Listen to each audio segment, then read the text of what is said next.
Saudara pendengar, selamat bertemu kembali dalam permenungan rohani berdasarkan perikop Kitab Suci bersama dengan saya, Pastor Leo Sipahutar. Permenungan ini saya beri judul Kesombongan Rasionalitas. Selamat mengikuti.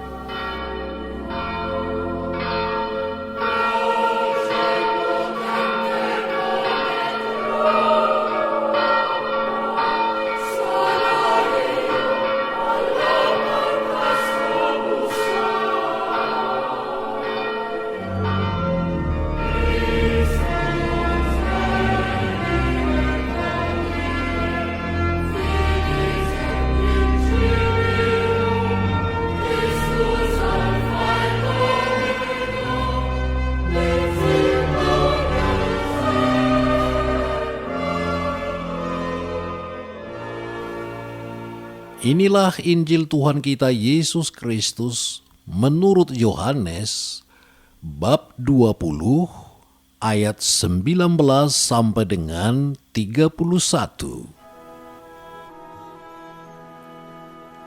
Ketika hari sudah malam pada hari pertama minggu itu, berkumpullah murid-murid Yesus di suatu tempat dengan pintu-pintu yang terkunci, karena mereka takut kepada orang-orang Yahudi. Pada waktu itu, datanglah Yesus dan berdiri di tengah-tengah mereka dan berkata, "Damai sejahtera bagi kamu." Dan sesudah berkata demikian, dia menunjukkan tangannya dan lambungnya kepada mereka. Murid-murid itu bersukacita karena mereka melihat Tuhan. Maka kata Yesus sekali lagi, "Damai sejahtera bagi kamu. Sama seperti Bapa mengutus aku, demikian juga sekarang aku mengutus kamu." Dan sesudah berkata demikian, dia mengembusi mereka dan berkata, "Terimalah Roh Kudus. Jikalau kamu mengampuni dosa orang, dosanya diampuni. Dan jikalau kamu menyatakan dosa orang tetap ada, dosanya tetap ada." Tetapi Thomas, seorang dari ke-12 murid itu yang disebut Didimus, tidak ada bersama-sama mereka ketika Yesus datang ke situ. Maka kata murid-murid yang lain itu kepadanya, "Kami telah melihat Tuhan." Tetapi Thomas berkata kepada mereka, "Sebelum aku melihat bekas paku pada tangannya, dan sebelum aku mencucukkan jariku ke dalam bekas paku itu, dan mencucukkan tanganku ke dalam lambungnya, sekali-kali aku tidak akan percaya." 8 hari kemudian, murid-murid Yesus berada kembali dalam rumah itu, dan Thomas bersama-sama dengan mereka. Sementara pintu-pintu terkunci, Yesus datang, dan dia berdiri di tengah-tengah mereka dan berkata, "Damai sejahtera bagi kamu." Kemudian dia berkata kepada Thomas, "Taruhlah jarimu di sini, dan lihatlah tanganku. Ulurkanlah tanganmu dan cucukkan ke dalam lambungku, dan jangan engkau tidak percaya lagi, melainkan percayalah." Thomas menjawab dia, "Ya Tuhanku dan Allahku." Kata Yesus kepadanya, "Karena engkau telah melihat aku, maka engkau percaya. Berbahagialah mereka yang tidak melihat, namun percaya." Memang masih banyak tanda yang lain yang dibuat Yesus di depan mata murid-muridnya yang tidak tercatat dalam kitab ini.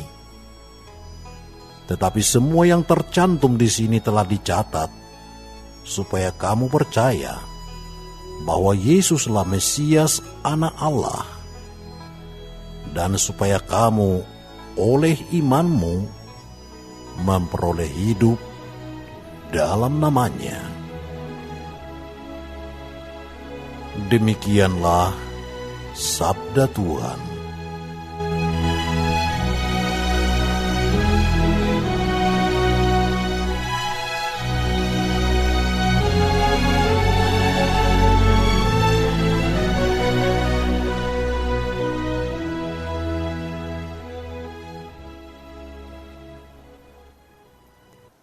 Saudara-saudari yang terkasih di dalam Tuhan kita Yesus Kristus, saya teringat akan seorang ibu yang tiba-tiba kematian suaminya dan ditinggalkan dengan 5 orang anaknya. Ibu ini tidak dapat mengatasi rasa kehilangan akan suaminya. Kerap kali kalau anak-anaknya pergi ke sekolah, ibu itu berada berjam-jam di depan sebuah lemari yang boleh disebut sebuah museum kecil.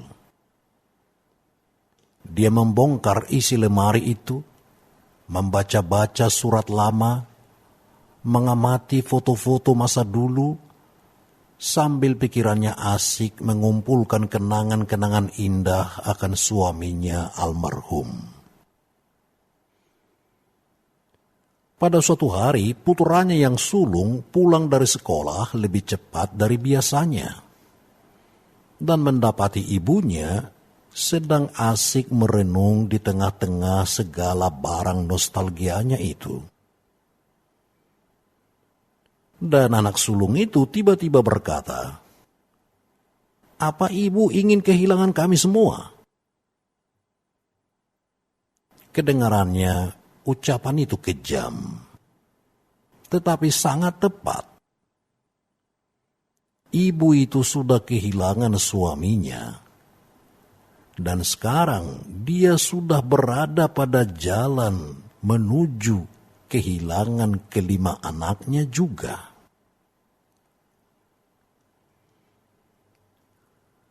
Saudara-saudari yang terkasih, Rasul Thomas itu boleh dikatakan seperti ibu janda tadi.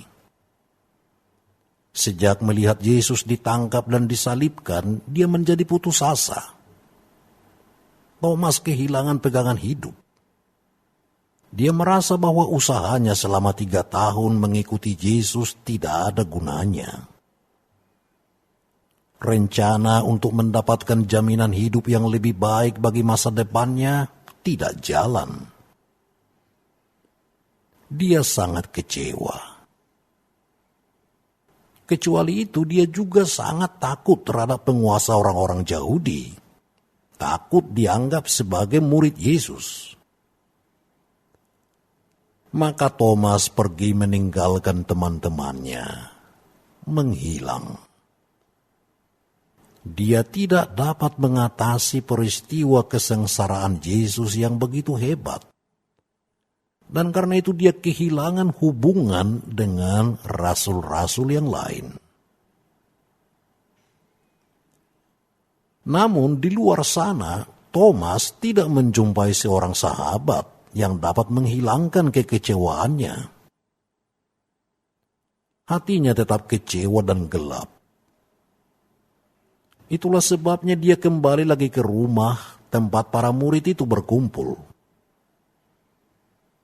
Tetapi dia lalu menjadi sangat jengkel dan marah kepada para murid lain. Karena sewaktu mereka bertemu, mereka semua dengan nada seakan-akan menyalahkannya, mengatakan bahwa Tuhan sudah bangkit. Itulah sebabnya Thomas meledak dan berucap, "Bila aku tidak melihatnya sendiri dan memasukkan tanganku ke bekas pakunya, aku tidak percaya." Peristiwa kematian Yesus membuat Thomas tidak mampu untuk menerima berita yang mengejutkan, tetapi sekaligus berita yang membahagiakan itu, yakni bahwa Yesus telah bangkit dari mati.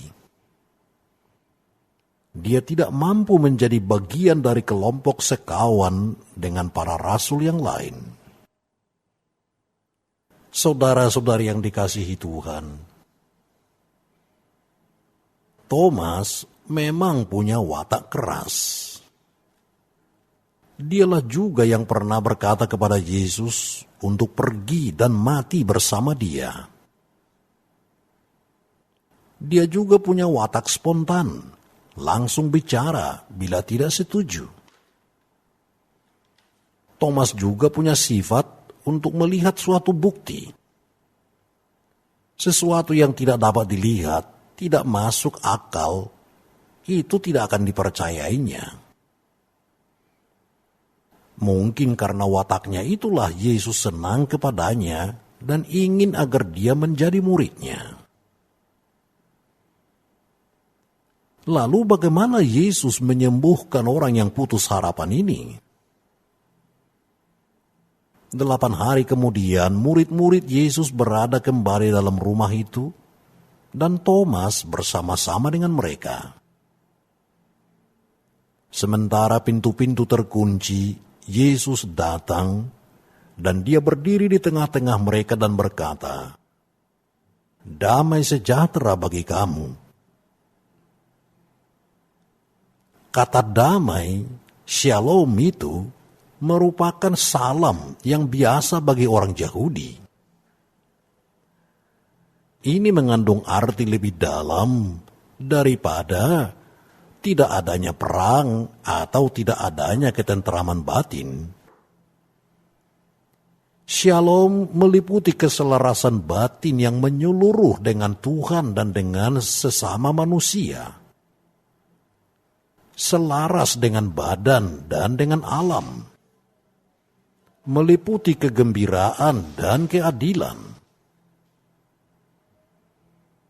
Tetapi dari mulut Tuhan yang sudah bangkit, ada arti shalom yang lebih kaya lagi, yakni kedamaian yang dunia tidak dapat berikan, atau dunia tidak dapat mencabutnya kembali.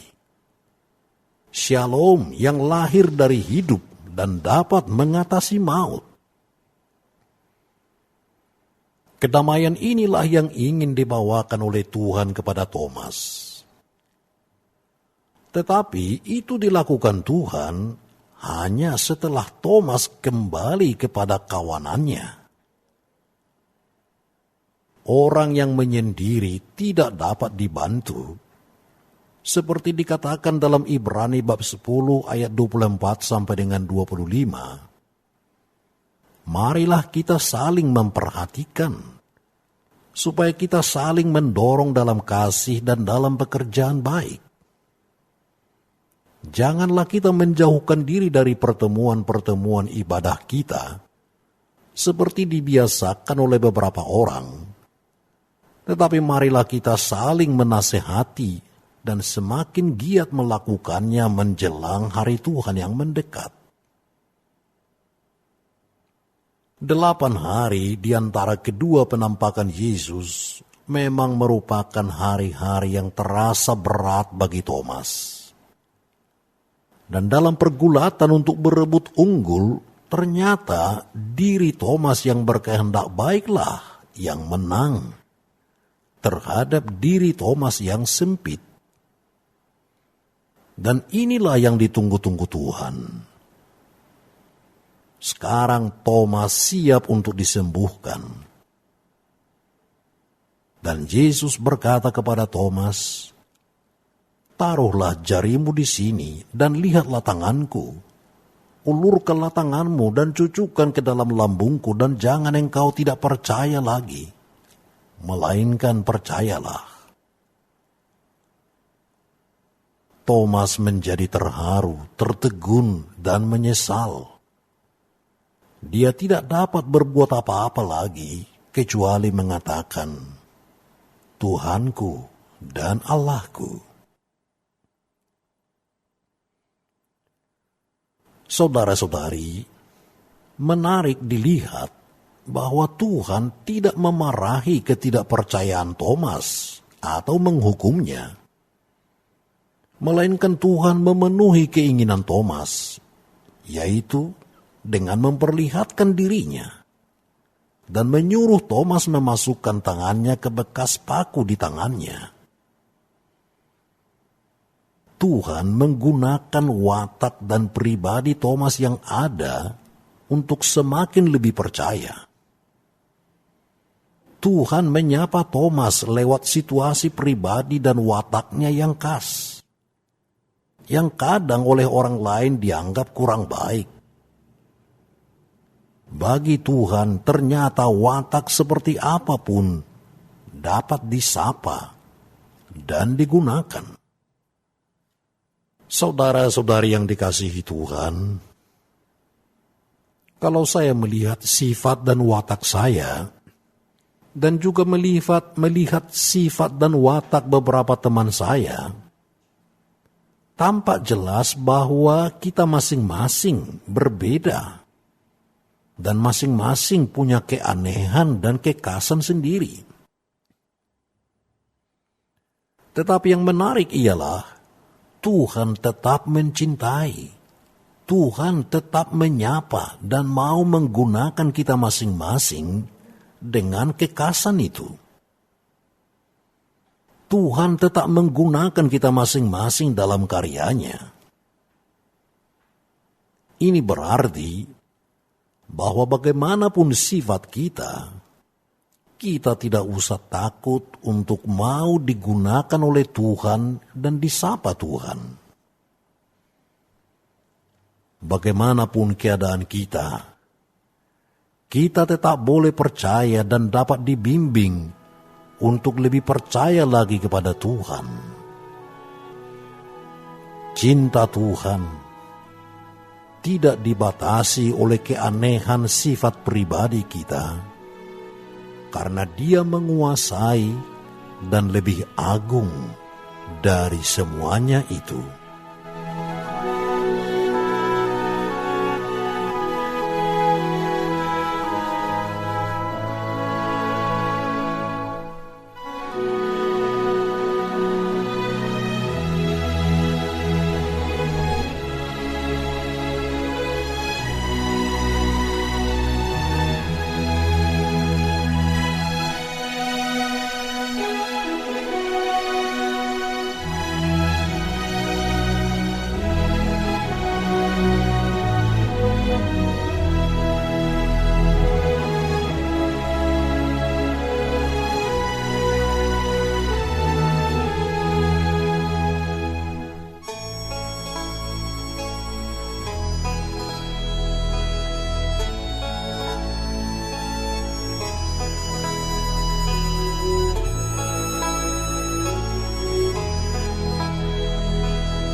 Saudara-saudari terkasih di dalam Tuhan kita Yesus Kristus,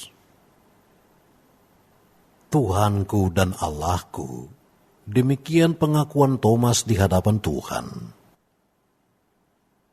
Dengan ungkapan yang bernyala-nyala seperti itu, bolehlah dikatakan bahwa Thomas mewakili segala kebimbangan dari semua orang yang tertekan dan berputus asa, yang ingin disembuhkan. Thomas mengakui bahwa Immanuel yang dinubuatkan oleh Nabi Yesaya kini berdiri di hadapannya. Tetapi yang pertama-tama dia mengakui kealahan yang sempurna dari Sang Penebus yang sudah bangkit. Namun saudara-saudari, pengakuan Thomas itu bersandar pada bukti daging dan darah yang dilihat dan dijamahnya. Dan karena itu Yesus berkata kepadanya, "Karena engkau telah melihat aku, maka engkau percaya. Berbahagialah mereka yang tidak melihat namun percaya." Memang saudara-saudari, ada juga orang yang walaupun sudah melihat namun tetap tidak mau percaya. Seperti Firaun misalnya, yang walaupun sudah melihat begitu banyak keajaiban, namun tetap tidak mau percaya akan apa yang disampaikan Nabi Musa. Ada pula orang yang hanya mau percaya kalau melihat. Tetapi di atas kedua jenis manusia ini, menurut Tuhan, ada lagi orang-orang yang tidak melihat, toh percaya. Nabi Nuh diingatkan Tuhan akan hal-hal yang belum terjadi. Nuh percaya, lalu membangun bahteranya. Abraham meninggalkan rumah dan tanah airnya tanpa lebih dahulu mengetahui kemana dia harus pergi. Abraham hanya percaya kepada Allah yang menjanjikan bahwa dia akan menjadi bapa suatu bangsa yang sama banyaknya dengan pasir di pantai laut. Andai kata Thomas percaya akan kesaksian rekan-rekannya sesama rasul, niscaya lebih besarlah kepercayaan itu. Sebab sebenarnya Thomas sudah cukup sering mendengar dari Tuhannya bahwa dia akan mati dan bangkit kembali.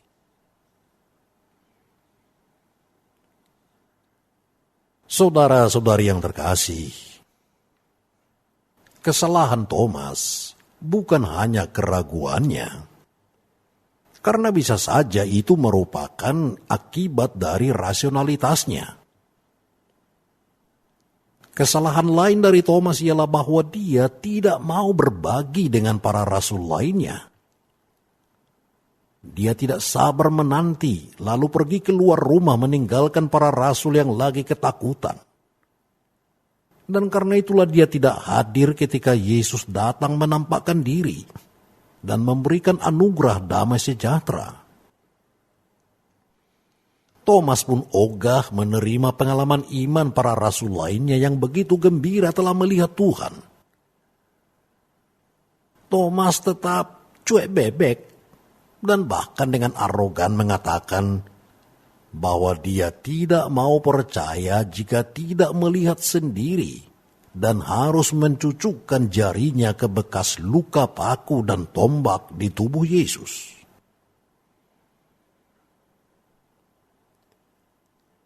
Saudara-saudari, Thomas adalah representasi para ilmuwan, para pengagum rasionalisme, dan orang yang terlalu percayakan dirinya sendiri dan kurang menghargai kebersamaan.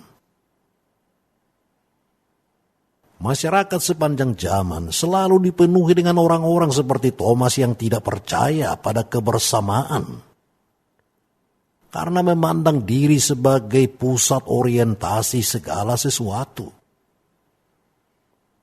Orang yang terlalu rasional, terlalu kaya, terlalu lama berkuasa, akan cenderung egois, kurang menghargai kebersamaan, dan akhirnya juga tidak mampu berbagi. Banyak orang pintar di dunia ini sulit mempercayai Tuhan karena Tuhan tidak dapat dilihat, tidak dapat diraba atau diajak ngobrol, bahkan tidak dapat dimasukkan ke laboratorium untuk diperiksa unsur-unsurnya. Tidak jarang terjadi bahwa orang yang semula cukup religius lama-kelamaan mempraktekkan ateisme praktis. karena pikirannya dipenuhi dengan pertanyaan tentang Tuhan dan hakikatnya. Sementara hatinya tidak lagi dipenuhi dengan keindahan mitos keagamaan, melainkan dipenuhi dengan strategi mencapai kebesaran, mencapai keuntungan material, kesenangan jasmani. Jika dunia kita semakin sekular, maka Tuhan pun akan semakin dijauhkan dari manusia. Saudara-saudariku yang dikasihi Tuhan, sindrom Thomas adalah fenomena kesombongan manusia yang meminimalkan peranan yang ilahi dalam hidupnya dan ingin memperlihatkan kemampuannya menguasai dunia dengan menggunakan rasionalitasnya.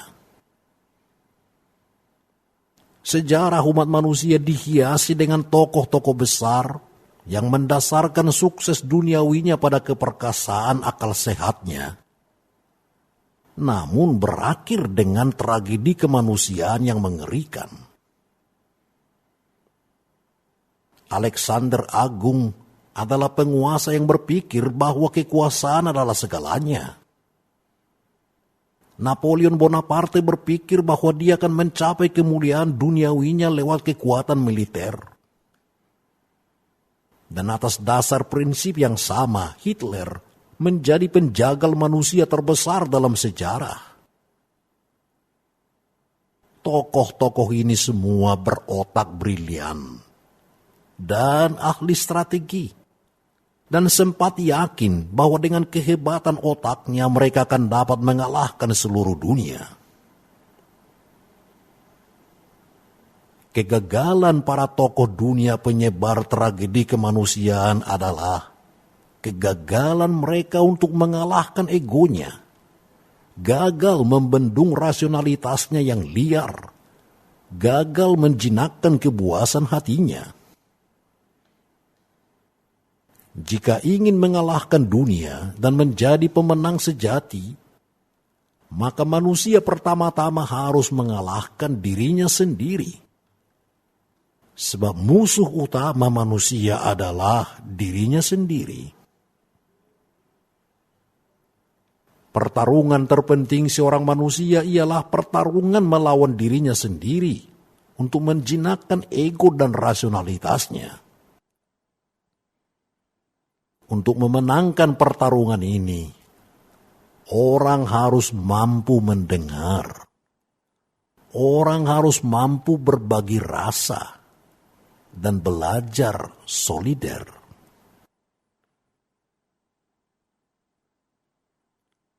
Salah satu penyebab utama dari perang dan berbagai konflik yang terjadi di masyarakat modern ialah kelangkaan semangat berbagi. Dan makin banyaknya Thomas intelek yang mendewakan rasio.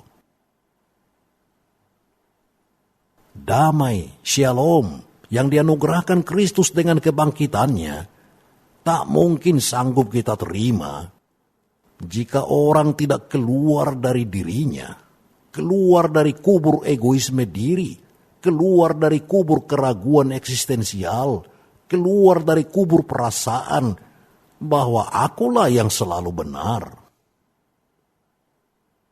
Aku yang keluar dari diriku dan mau mempersatukan diri dengan kebersamaan dengan orang lain. Itulah aku yang bangkit. Terlalu rasional membuat orang menjadi egois dan berpikir tidak membutuhkan orang lain.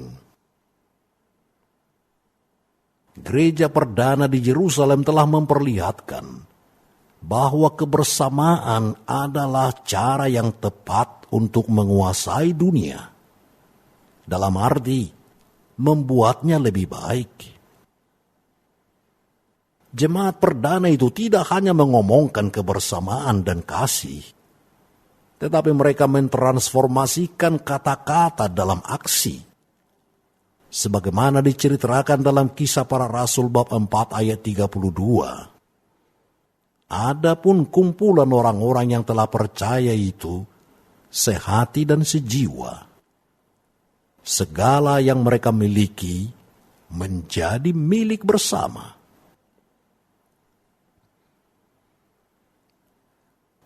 Saudara-saudari terkasih, Rasul Thomas akhirnya bertobat. Semula dia mendewakan akal sehatnya dan meremehkan keyakinan kolektif para rasul.